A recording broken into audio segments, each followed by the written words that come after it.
Bonjour, dans cette vidéo je vais vous donner quelques conseils pour choisir la guitare électrique qui vous convient le mieux. Alors selon moi il y a 3 critères pour choisir une guitare électrique, l'esthétique, le confort de jeu et le son.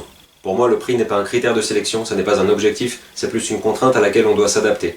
Je trouve qu'entre les guitares bas de gamme et les guitares milieu de gamme, il y a une différence de qualité assez importante, alors que la différence de prix est minime. A l'inverse, entre les guitares milieu de gamme et les guitares haut de gamme, la différence de qualité n'est pas flagrante, alors que la différence de prix peut être parfois énorme. Les principaux avantages des guitares haut de gamme sont qu'elles auront de meilleures finitions au niveau des petits détails et qu'elles auront été fabriquées avec des bois et des composants de meilleure qualité, mais ça change pas énormément le son. Selon moi, il n'est pas indispensable d'acheter une guitare très chère pour être satisfait. Rien ne vous empêche d'acheter une guitare bas de gamme ou milieu de gamme et de l'améliorer progressivement en changeant certaines pièces. Il y a quand même certaines caractéristiques qui sont mieux pensées que d'autres. Par exemple, sur les guitares de la marque Gibson ou de la marque Epiphone, les têtes sont inclinées vers l'arrière, ce qui exerce une pression sur les cordes et a tendance à désaccorder la guitare. Alors qu'à l'inverse, sur les guitares des marques Fender ou Squier par exemple, les têtes sont creusées, ce qui fait que les cordes sont rectilignes et ça facilite la tenue d'accordage. Parmi les 3 critères que j'ai cités, c'est à vous de voir auxquels vous accordez le plus d'importance. Tout le monde ne recherche pas les mêmes choses dans la guitare. Pour ce qui est de l'esthétique, il y a l'embarras du choix. Il existe un très grand nombre de formes de guitares différentes. Certaines formes de guitares sont emblématiques de certaines marques, mais d'autres marques s'en sont inspirées pour créer d'autres formes. Pour ce qui est de la peinture et de la finition, effectivement ça peut être un critère pour choisir sa guitare, mais selon moi c'est pas très important parce qu'on peut toujours modifier sa guitare par la suite, refaire la peinture et refaire le vernis, ou le faire faire par un luthier. De plus, il existe plein d'endroits, des magasins ou des sites internet, où on peut trouver plein de pièces détachées pour modifier sa guitare. Des pick-guards de différentes couleurs ou avec des motifs, des boutons de différentes couleurs ou de différentes formes, des autocollants spéciaux pour guitare, des autocollants à coller sur la touche, et on peut choisir une sangle originale pour accompagner l'esthétique de sa guitare. Dans le monde des guitares électriques, le bois choisi pour construire le corps de la guitare n'a que peu d'incidence sur le son. Tout dépend des micros. En revanche, le bois de la touche, lui, a une petite incidence sur le son quand même. Il existe globalement 3 types de micros pour guitare électrique. Les micros simple bobinage, qui sont fins et qu'on peut trouver sur les guitares de type Stratocaster, les micros P90, qui sont un peu plus larges, et les micros double bobinage, qui sont constitués de 2 micros simple bobinage et qu'on peut trouver sur les guitares de type Les Paul. Ces 3 types de micros ne produisent pas le même son, et même si dans l'absolu on peut jouer n'importe quel genre de musique avec n'importe quelle guitare équipée de n'importe quel micro, certains types de sons ou certains types d'effets fonctionnent mieux avec certains micros qu'avec d'autres. Les micros à simple bobinage ont un son assez claquant, et les micros à double bobinage ont un son plus doux et plus rond.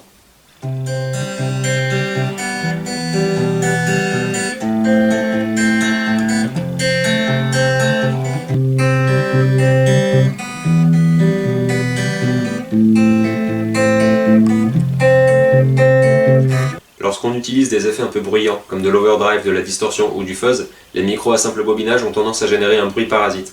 Les micros à double bobinage supportent en général mieux ce type d'effet et génèrent moins de bruit parasite.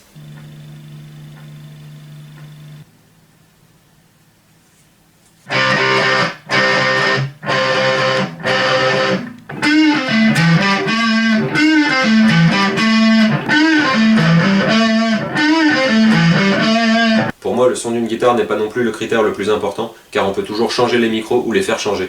Il existe tout un tas de micros à double bobinage qui ont un son très différent les uns des autres, et qui ont même des couleurs différentes. Pareil pour les micros à simple bobinage, il en existe tout un tas qui ont un son différent et qui ont même des couleurs différentes. Il existe même des micros à double bobinage au format simple bobinage pour pouvoir les installer dans les guitares de type Stratocaster par exemple. Comme ça, on pourra presque avoir le son d'une Les Paul dans une Stratocaster. En rapport avec le son mais plus pour un côté pratique, on pourra aussi changer ou faire changer le sillet de la guitare. Un sillet de meilleure qualité permettra une meilleure tenue d'accordage. On peut aussi changer les mécaniques. Il existe des mécaniques standards et des mécaniques bloquantes. Les mécaniques bloquantes permettent une meilleure tenue d'accordage aussi. On peut aussi changer le chevalet par exemple.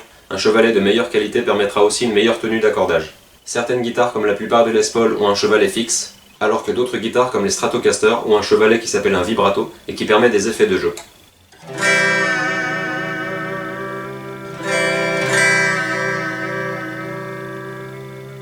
Le confort de jeu est important parce que c'est ce qui va vous permettre de jouer plus ou moins facilement selon la guitare que vous avez. Parce que si vous passez des heures à jouer sur votre guitare, autant que ce soit agréable. Les manches de guitare n'ont pas tous la même forme ou le même profil, il faut donc trouver le manche qui correspond le mieux à votre main et à votre style de jeu. Pour donner un exemple, de manière générale, les manches de Les Paul sont plus gros que les manches de Stratocaster. Les Stratocaster ont une touche très légèrement bombée, alors que les Les Paul ont une touche plus plate. Il n'y a pas de meilleure ou de moins bonne caractéristique sur ces deux types de guitares, c'est juste une question de goût.